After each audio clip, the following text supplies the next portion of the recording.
Ya, ini sudah direkam. Bismillahirrahmanirrahim ya. Saya akan share materinya dan materi sudah ada di Eldiru. Ya, apakah bisa dilihat screen-nya? Bisa, Bapak. Ya, Alhamdulillah bisa dilihat sehingga kita bisa menyimaknya ya. Kita baca bareng-bareng dan saya jelaskan ya. Daftar referensinya ada di bawah dan ada disclaimer dalam penggunaan artificial intelligence juga. Silakan nanti bisa dibaca di bawah ini. Ya. Dan materi saya gabungkan dari berbagai sumber, ya, dari berbagai sumber, mulai dari buku teks, ya, textbook ini sumber utamanya dari OECD Public Governance Reviews. Ya. Judulnya adalah Trust and Public Policy. Ini sangat apa?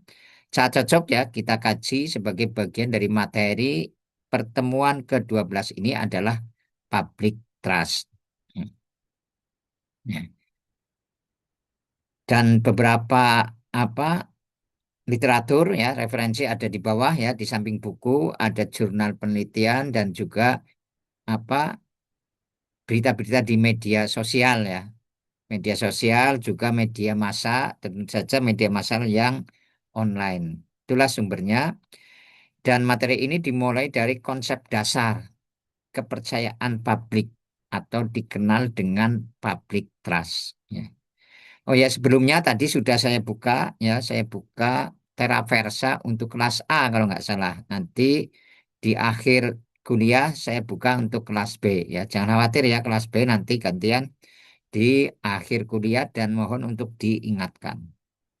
Ya. Jadi konsep dasar kepercayaan publik. Ya. Jadi kepercayaan publik didefinisikan sebagai basis orientasi yang digunakan masyarakat untuk mengevaluasi pemerintah berdasarkan seberapa baik kinerja pemerintah sesuai dengan harapan normatif publik. Ya. Jadi bagaimana apa masyarakat itu mengevaluasi berdasarkan kinerja pemerintah sesuai dengan harapannya. Harapannya tentu saja normatif, nilai-nilai yang dianut oleh publik. Ya. Dalam administrasi publik, kepercayaan ini melibatkan hubungan antara truster masyarakatnya dan trustee birokrasinya. Ya. Jadi apakah masyarakat itu percaya kepada birokrasi? Nah, inilah kaitannya dengan public trust. Apakah percaya masyarakat terhadap kebijakan pemerintah?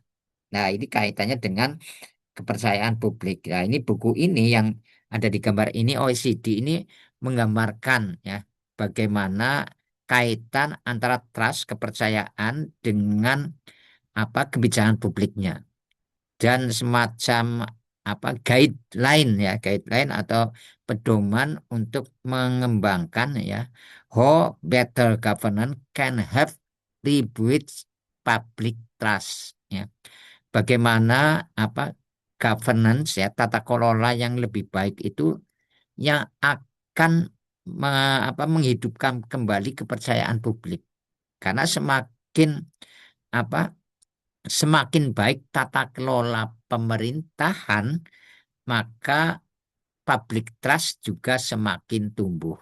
Ini yang dibahas di buku OECD ini. Kemudian secara konseptual ya, secara konseptual kepercayaan publik dibangun atas dua pilar utama. Jadi untuk membangun kepercayaan publik itu harus ada dua pilar utama. Yang pertama adalah kompetensinya, yang kedua adalah values atau nilai-nilainya. Kompetensi itu apa? Kompetensi adalah kemampuan pemerintah untuk memberikan layanan yang dibutuhkan warga secara efisien dan berkualitas. Ya.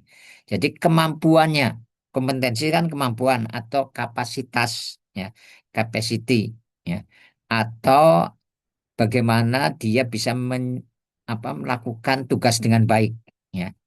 dengan baik, kualifikasinya tepat, dan sebagainya. Itu berkaitan dengan kompetensi. Jadi kompetensi kemampuan pemerintah untuk memberikan layanan yang dibutuhkan secara efisien dan berkualitas. Jadi bukan hanya apa kualifikasi pendidikannya saja ya untuk yang namanya kompetensi, tapi bagaimana dia bisa bekerja dengan baik secara profesional, efisien dan berkualitas. Ya. Kadang apa aparat birokrasi kita dari sisi kualifikasi pendidikannya oke, tapi kurang kompeten dalam bekerja. Ya. Dilihat dari kemampuannya kurang, ya kemudian ketika berhadapan dengan publik itu juga tidak bisa menyampaikan sesuai dengan nilai-nilai publik seperti kemarin yang apa kita soroti ya ada seorang menteri ketika apa menyampaikan ya statement berkaitan dengan kecelakaan lalu lintas ya kereta api ya terkesan statement yang dikeluarkan adalah kurang kompeten ya karena memberikan layanan yang dibutuhkan secara efisien dan berkualitas. Ya. Jadi apa indikator ini tidak tercapai. Kemudian juga berkaitan dengan prinsip moral. Ini pilar yang kedua. Ya. Prinsip moral yang memandu tindakan pemerintah seperti integritas, keterbukaan, dan keadilan. Ya. Jadi masyarakat itu percaya terhadap birokrasi, terhadap pemerintah kalau orangnya mampu bekerja juga memegang prinsip moral. Dia punya integritas, dia punya keterbukaan terhadap informasi dan berlaku adil. Kadang orang itu kompeten, ya, kerjanya bagus, tetapi kadang tidak punya prinsip moral. Ya, contohnya mau KKN atau apa ya, itu yang menjadi bad government ya nanti akan kita sampaikan ya. Itu akhirnya kepercayaan publik akan berkurang ya. Semampu apapun kalau moralnya itu cacat, itu juga akan mengurangi kepercayaan publik. Ya. Kemudian kenapa public trust diperlukan ya? Kenapa public trust diperlukan? Ya. Karena yang pertama adalah legitimasi politik. Ya. Legitimasi politik itu sangat penting ya. Karena menjamin keberlanjutan sistem politik dan otoritas lembaga pemerintah. Masyarakat yang sudah tidak percaya lagi terhadap rezim atau pemerintahnya, maka legitimasi pemerintah yang bersangkutan, rezim yang bersangkutan itu berkurang. Ya, masyarakat nanti antipati. Ya, apapun yang dilakukan pemerintah, apa nantinya tidak akan mendapatkan kepercayaan publik. Ya, jadi pemerintah yang semakin dipercaya punya public trust itu pemerintah yang semakin legitimate. Ya. Kemudian kepatuhan masyarakat. Jadi kenapa public trust diperlukan? Masyarakat yang punya kepercayaan publik ya, jika tingkat kepercayaan publiknya tinggi, maka mendorong masyarakat mematuhi kebijakan, membayar pajak contohnya, dan berpartisipasi dalam pembangunan. Ini gampang banget ini ya. Kalau kita lihat, kita percaya nggak sih bayar pajak terhadap apa untuk kepentingan apa publik ya? Percaya nggak kepada pemerintah kalau kita bayar pajak? Kalau kita lihat di berita-berita di media sosial ya, masyarakat banyak yang tidak percaya terhadap pengelolaan pajak pemerintah. Ya, silakan ya kalau lihat berita-berita atau konten-konten di media sosial mempertanyakan pajak pajak yang dibayarkan masyarakat apakah sudah optimal untuk pelayanan publik enggak? Karena masyarakat memandang perilaku birokratnya yang jauh dari nilai-nilai publik. Kemudian efisiensi biaya ya. Kepercayaan dapat menurunkan biaya transaksi dalam kegiatan sosial, ekonomi, dan politik karena mengurangi hambatan dan resistensi terhadap kebijakan. Jadi kalau pemerintah itu percaya terhadap apapun yang diputuskan oleh pemerintah, apapun kebijakan yang di luar pemerintah, ini akan semakin efisien karena pemerintah tidak perlu mengeluarkan biaya tambahan untuk sosialisasi, untuk advokasi dan lain sebagainya. Ya, tinggal dilaksanakan. Kemudian bisa menjadi obat mujarab atau panasia. Ya, dianggap sebagai kunci keberhasilan implementasi kebijakan di era 4.0 dan Society 5.0. Ya, kuncinya adalah di public trust. Ya, jadi dengan era yang sudah digital, media sosial dan lain sebagainya, ya, kuncinya adalah di public trust tadi. Ya, karena kita dengan adanya pelayanan yang serba digital tanpa didasari oleh public trust itu nanti akan tidak akan efektif, ya, interaksi antara masyarakat dan pemerintah. Dan cara membangun public trust, ya, ini yang pertama adalah peningkatan kinerja dan kompetensi. Ya, tadi sampaikan kompetensi ya, harus harus kuat, ya, harus bagus karena masyarakat semakin percaya. Jadi menyediakan pelayanan publik yang prima, jujur dan kompeten. Ya. Kemudian transparansi naratif dan digital. Ya. Menggunakan media sosial dan e-government untuk menyebarkan informasi secara terbuka, cepat dan jelas. Ya, sekarang hampir apa hampir setiap level pemerintah sekarang itu punya official account, ya, akun official di media sosialnya, di media daringnya. Nah, ini bentuk dari transparansi naratif dan digital. Kemudian kepemimpinan yang reflektif, ya. Jadi untuk membangun public trust itu juga kepemimpinannya harus reflektif. Pemimpin yang harus berani mengakui kekurangan, menunjukkan empati, dan melakukan dialog dua arah dengan warga. Ya. Kalau pemimpin itu bisa seperti ini, maka masyarakat semakin percaya. Nah, ini juga berkaitan dengan nanti tugas di akhir materi ini ada tugas, ya. Tugasnya kaitannya dengan public trust. Ya. Ya. Ini juga berkaitan dengan bagaimana, ya, pemimpin harus mengakui kekurangan, menunjukkan empati. Ya. Kalau pemimpin itu tidak pernah mengeluarkan statement minta maaf, umpamanya empati, itu juga kepercayaan publiknya akan semakin berkurang. Kemudian integritas etika, ya.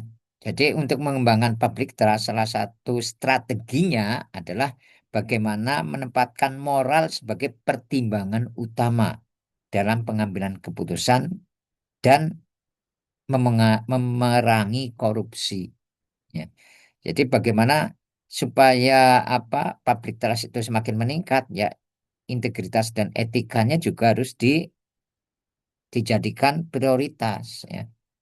Orang itu akan semakin percaya kalau standar moral dari birokrat kita itu juga dijadikan dilaksanakan, ya. Kemudian partisipasi inklusif, ya. Jadi inklusif kan tidak hanya satu golongan saja, terbuka untuk semua. Jadi melibatkan masyarakat dalam perencanaan dan pemantauan kebijakan agar mereka merasa memiliki program tersebut. Ya. Jadi dalam dalam hal apa perencanaan kebijakan pemerintah sampai evaluasinya, jika masyarakat itu punya peluang untuk mengawasi, untuk melibatkan diri, maka masyarakat akan semakin percaya. Ini contoh dampak public trust di Indonesia, ya, berdasarkan beberapa sumber yang dari jurnal macam-macam, ya. Ini beberapa contoh public trust yang ada di Indonesia. Contohnya adalah Kabupaten Minahasa, penggunaan media sosial. Ini hanya salah satu contoh juga, ya. Tentu saja bukan hanya Kabupaten Minahasa. Ya. Jadi Kabupaten Minahasa itu telah meningkatkan transparansi anggaran dan mempercepat respon pemerintah terhadap keluhan warga. Ya, saya kira bukan hanya Kabupaten Minahasa, kemudian Kabupaten Bojonegoro juga punya program dialog publik, ya, setiap Jumat di mana bupati berinteraksi langsung dengan warga untuk menyelesaikan masalah layanan publik. Jadi semakin sering berinteraksi antara pemerintah, ya, dengan masyarakatnya, maka akan timbul kepercayaan publik tadi. Contoh juga komunikasi politik kepresidenan ya. Langkah Presiden Prabowo mengadakan dialog terbuka dengan pemimpin redaksi media nasional untuk menangani krisis melalui keterbukaan narasi dan refleksi diri. Ini pernah dilakukan, Presiden Prabowo pernah mengundang Najwa Shihab atau pernah mengundang berbagai media sosial ya, redaksi media sosial untuk sebagai komunikasi politik kepresidenan. Namun ini juga menarik ya kalau kalian mengamati ya. Menteri-menteri Prabowo kadang tidak sejalan dengan ini. Ya, ini yang menjadi kajian kita ya. Jadi kajian kita ternyata apa public trust itu tidak hanya dibangun oleh presiden saja ya, tapi juga harus dibangun di level bawahnya, bukan hanya top leadernya saja. Dan contoh dampak public trust di Indonesia adalah penegakan hukum korupsi. Kepercayaan publik cenderung menurun jika hukuman bagi koruptor jauh lebih rendah dari ekspektasi masyarakat. Ya, kita bisa melihat ya orang pencuri ayam umumnya masyarakat kalangan bawah yang mencuri hanya untuk makan sehari-hari ya, hukumannya dibandingkan dengan koruptor yang apa merugikan keuangan negara miliaran triliunan tidak sebanding hukumannya, sama atau bahkan lebih ringan hukumannya daripada pencuri. Nah, itu yang menurunkan kepercayaan publik. Kemudian contoh dalam kasus luar negeri ya, Belanda itu sudah mengembangkan standar profesional untuk keterlibatan warga yang menunjukkan bahwa komunikasi yang jernih meningkatkan kepuasan terhadap hasil kebijakan. Jadi ada kebijakan yang standar. Amerika Serikat penerapan undang-undang kampanye federal yang mewajibkan transparansi donasi politik untuk membangun kepercayaan terhadap proses pemilu. Jadi ketika pemilu di Amerika itu sudah ada standarnya, ada aturannya ya, undang-undangnya. Kalau ada orang nyumbang untuk kampanye politik, ya, partainya atau ke calonnya itu harus ditransparansikan, ya, harus dibuka ke publik. Ya. Umpamanya pengusaha ini nyumbang berapa, ya, itu harus ditransparansikan. Itu bagian yang akan mengembangkan public trust tadi. Kota Amsterdam, Belanda, lagi ini pembentukan Biro Integritas setelah skandal korupsi untuk memulihkan hubungan antara warga dan pemerintah lokal. Ya. Jadi untuk mengembangkan public trust dibangun juga Biro Integritas. Ya, ini contohnya. Kemudian Inggris meningkatkan transparansi dalam kegiatan lobbying dan menjunjung integritas dalam pelaksanaan acara besar seperti Olimpiade London untuk menjaga kepercayaan publik. Jadi event besar ya pada tahun 2012 itu juga ada transparansi di situ. Ya, ada transparansi sehingga publik semakin percaya. Itu kasus luar negeri. Kemudian hambatannya ya, hambatan dalam mengembangkan public trust adalah tentu saja penyimpangan pemerintah. Ya. Masyarakat semakin tidak percaya karena tingkat korupsi kita masih tinggi. Dan tadi saya sampaikan tingkat korupsi masih tinggi, hukumannya juga tidak dirasa oleh publik tidak adil. Ya. Yang ramai itu kemarin kasusnya Nadiem Makarim dihukum 18 tahun penjara. Ya. Ini juga saya amati ya sebagai pengamat media sosial, ketika terjadi apa vonis hukumannya Nadiem, itu masyarakat jarang yang komentar. Ya. Jadi berbarengan dengan yang nanti menjadi tugas kalian itu di bawah. Ya, ya sampaikan tugas kalian adalah bagaimana kaitan antara public trust dengan kasus cerdas cermat empat pilar kebangsaan MPR RI di Kalimantan. Itu viralnya luar biasa. Sampai beranda IG saya itu diwarnai oleh Apa karena pernah melihat sekali langsung dibanjiri informasi itu ya, algoritma itu. Karena pernah melihat sekali kemudian banjir terus informasi konten-konten yang berkaitan dengan jelas semat. Ya, itu viralnya luar biasa. Semua tokoh influencer ikut memberikan apa membuat konten kaitannya dengan itu. Ya. Dan dalam waktu yang sama itu ada apa vonis ya, vonis kasus korupsi Nadiem Makarim. Ya. Sebelumnya kasusnya partnernya Nadiem Makarim ya, staf ahlinya IBAM itu banyak influencer dan tokoh-tokoh itu memviralkan ketidakadilan. Kemarin kok nggak sedikit. Nah, ini juga bagian dari strategi barangkali bagaimana mengalihkan isu. Ini apa mengalihkan isu yang ada di jagat media sosial supaya tidak apa fokus ke apa vonisnya Nadiem tapi dibuat ada isu lain yang bisa mengalihkan. Nah, itu menariknya di situ. Silakan kalian bisa mengkajinya ya, bisa mengkajinya dari sisi itu atau apa yang bisa menurunkan public trust seperti apa. Ya.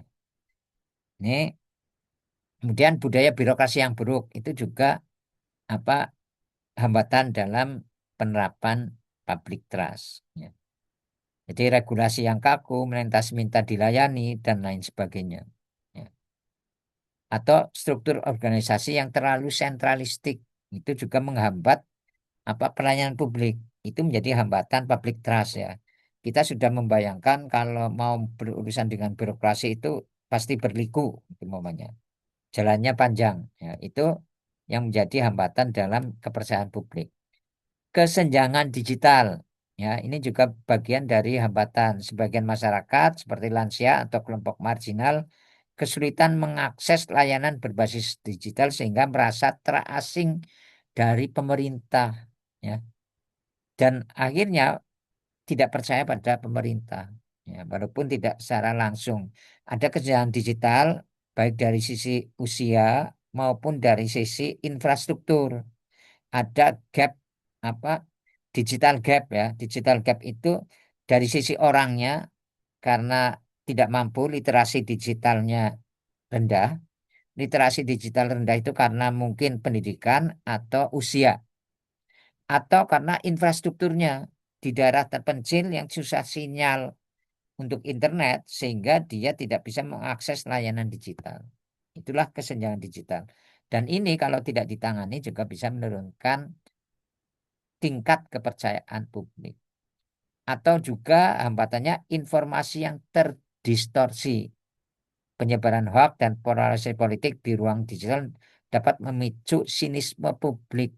Ya, kita kalau mendapatkan konten digital ya, media sosial, tentu saja harus kritis ya. Jangan sampai kita menjadi penyebar apa kita menjadi percaya terhadap hoax atau malah penyebar hoax. Ya, ini yang harus di apa perhatikan. Kemudian bagaimana sejauh mana public trust di Indonesia? Ya, ini nah, contoh ya data agak lama 2015-2018. Tingkat kepercayaan masyarakat ya berada pada skor 67,93 sedang yang berarti pemerintah sudah cukup dipercaya namun masih memerlukan banyak perbaikan. Ini keadaan kita. Ya, mungkin kalian bisa mencari sumber yang terbaru ya, bukan 2015 sampai 2018.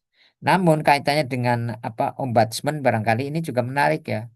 Baru-baru ini kepala Badan Ombudsman, kepala Ombudsman RI yang baru dilantik oleh Presiden malah terkena kasus korupsi. Nah, ini juga bisa menurunkan kepercayaan publik. Variasi daerah Jawa Timur, Sulawesi Selatan tercatat memiliki nilai kepercayaan publik tertinggi. Sementara Kalimantan Utara berada di tingkat rendah. Ya, ini data dari Ombudsman. Tantangan utamanya tentu saja kepercayaan di berbagai wilayah dipicu oleh kualitas tata kelola yang belum optimal dan masih adanya praktek korupsi. Ya, tadi ya, good governance ya, tata kelola yang bagus, lawannya adalah bad governance ya. Kalau bad governance banyak korupsi, jelas akan menurunkan tingkat kepercayaan publik. Nah, ini perspektif baru, saya kira dalam paradigma baru masyarakat tidak lagi hanya dipandang sebagai konsumen layanan, tetapi sebagai modal sosial, kapital sosial ya, yang berbeda dengan pemerintah.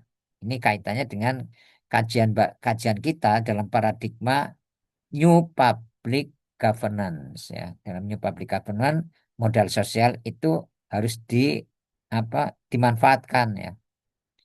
Di era Society 5.0, penggunaan kecerdasan buatan harus disinergikan dengan kecerdasan spiritual atau moral pemimpin untuk menciptakan layanan yang manusiawi dan bermartabat sehingga tercipta kepercayaan timbal balik mutual trust. Nah, ini konsep yang menarik ya. Bukan hanya public trust tetapi mutual trust. Masyarakat percaya kepada pemerintah. Itu namanya public trust. Kebalikannya, pemerintah juga harus percaya terhadap rakyatnya.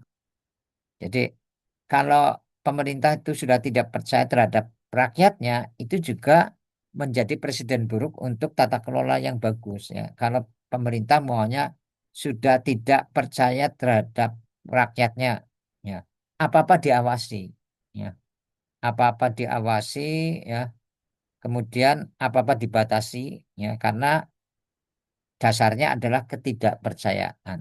Ya, contoh umpamanya ya, izin-izin yang dikeluarkan oleh pemerintah, ya, contohnya kita kalau menyelenggarakan apa kegiatan umpamanya, itu kan harus izin terhadap pemerintah kita, bisa izin keramaian, izin apa. Kok bisa seperti itu?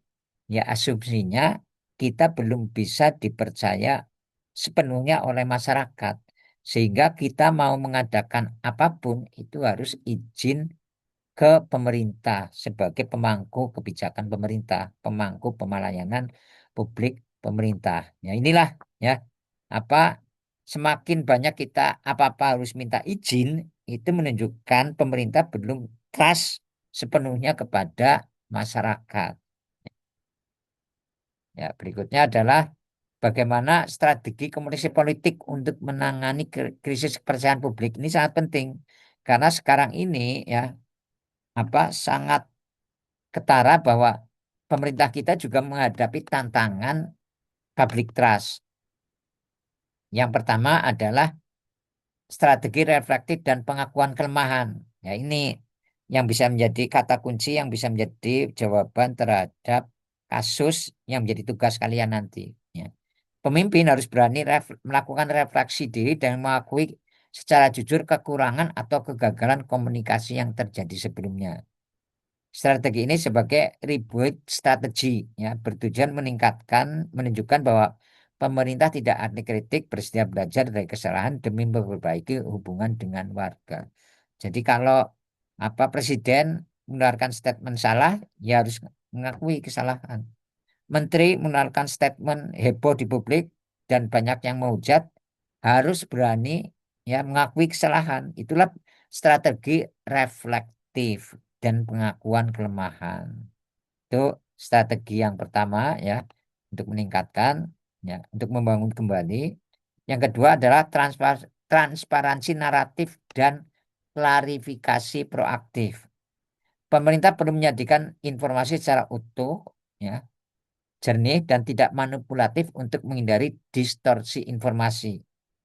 Ya, contohnya adalah penyampaian informasi dua arah, mengubah pola komunikasi searah menjadi dialogis, di mana publik dianggap sebagai mitra. Kemudian kejelasan ya, clarity memberikan penjelasan yang jujur mengenai proses kebijakan dan analis alasan di balik keputusan. Kemudian respon cepat ya, kalau ada masalah itu jangan ditunda.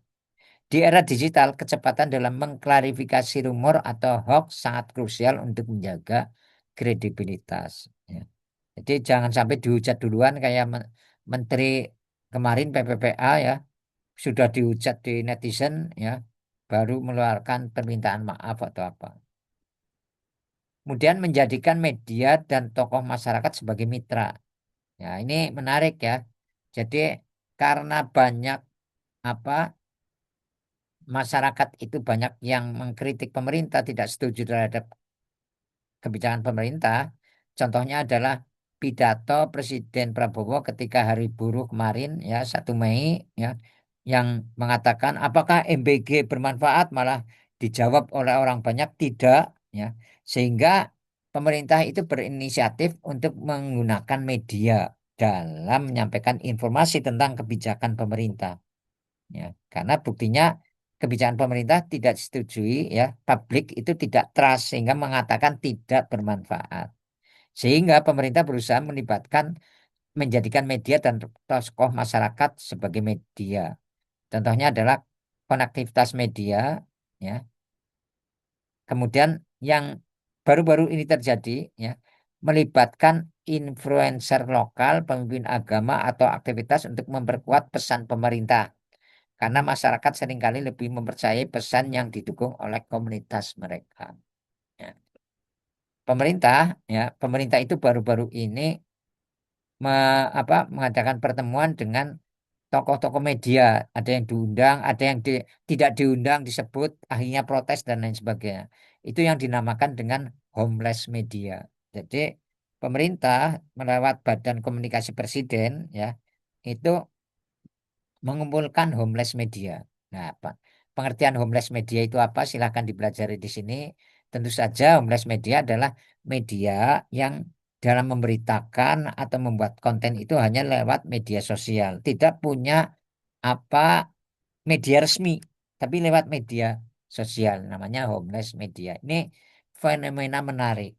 Dan ini nanti yang khusus ini akan dibahas khusus pada mata kuliah governansi dan media sosial. Mungkin semester berikutnya. Cuma ini mata kuliah pilihan. Saya ngajar tapi mata kuliah pilihan. Ya, Anda kalau tertarik bisa mengambil mata kuliah ini kaitannya dengan homeless media, kemudian mengukur engagement ya dan lain sebagainya. Kemudian bisa juga melalui komunikasi simbolik dan nasionalisme moral ya untuk mengembangkan ya bagaimana kepercayaan publik yang sudah turun itu ditingkatkan. Tindakan simbolik seringkali memiliki makna yang lebih dalam daripada pesan verbal ya. Jadi mengumpulkan orang-orang banyak momennya yang dialogis ya menunjukkan citra pemimpin yang baru mendengar ya. Kemudian narasi nilai kebangsaan menggunakan simbol persatuan dan nilai-nilai nasionalisme untuk membangun koneksi psikologis dan kohesi sosial di tengah krisis. Cuma kalau menggunakan narasi nilai kebangsaan berarti harus diberi publik itu benar-benar diberi contoh ya supaya apa kalau teladannya pejabat publiknya tidak memberikan contoh nilai-nilai penerapan nilai-nilai kebangsaan malah bisa menjadi blunder ya, tidak dipercaya publik lagi. Kemudian juga penguatan pilar kompetensi dan nilai ya. Tadi bagaimana pilar kan dua, kompetensi dan nilai ya. Kompetensi menunjukkan kemampuan birokrasi memberikan layanan ya. Ini harus ditingkatkan kompetensinya dimulai dari pemilihan pejabat publik. Itu harus dilihat benar kompetensinya ya seperti kabinet kita umpamanya jangan hanya aspek moral aspek politik saja untuk penunjukannya tapi kompeten atau tidak ya kompeten atau tidak ya itu dimulai dari rekrutmennya. Kemudian integritas ya integritas dan etika menempatkan moral sebagai pertimbangan utama dalam setiap kebijakan ya. Ini saya kira sebenarnya secara normatif sudah, tapi prakteknya yang masih bolong-bolong di sini ya. Keadilan memastikan masyarakat merasa didengar, diperlakukan dengan hormat, itu juga salah satu strategi dan pemanfaatkan platform digital secara strategis ya. Nah, ini sekali lagi akan ketemu di mata kuliah governansi dan media sosial yang jelas zaman sekarang ya semua level pemerintah itu harus memanfaatkan platform digital dan tentu saja sesuai dengan zamannya ya. Facebook, Instagram, Twitter ya. Sekarang TikTok juga bisa dan lainnya. Termasuk channel-channel di WhatsApp ya WA. Itu juga juga bisa menjadi channel ya pemanfaatkan platform digital.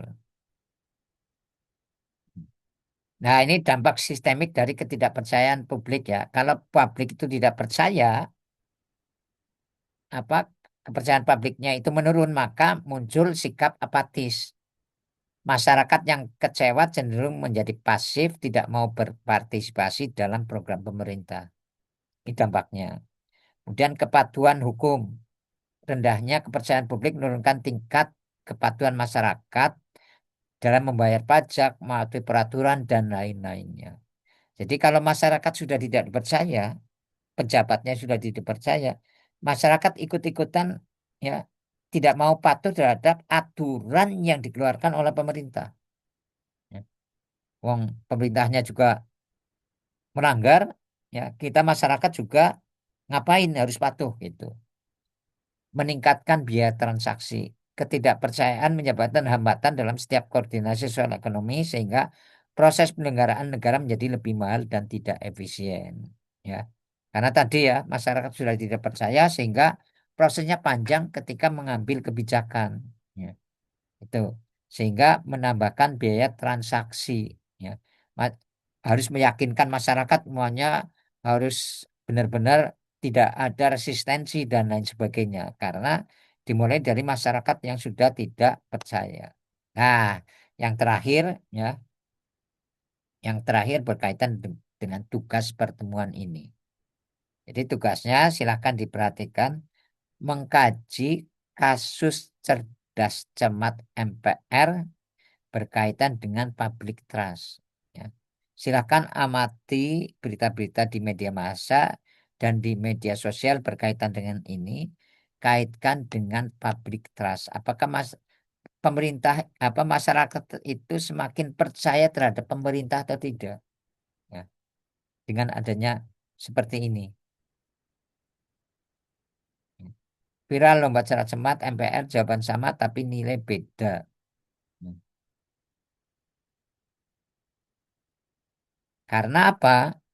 Walaupun ini bukan kasus pemerintah secara langsung, MPR kan bukan pemerintah ya, legislatif.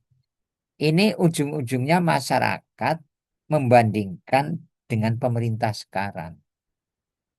Ya, ya, jadi sekali lagi ya, walaupun ini kasus di MPR bukan apa birokrasi secara langsung, tetapi ujung-ujungnya ini berdampak pada public trust ya karena dibandingkan bahkan dianalogikan dengan apa pemerintah sekarang ya dengan eksekutif ya dengan eksekutif ya saya kira demikian ini referensinya ya ya referensinya di sini kemudian disclaimer aplikasi ya dan tool yang digunakan saya menggunakan notebook LM dan Mendeley untuk mencari apa dan menghimpun daftar referensinya.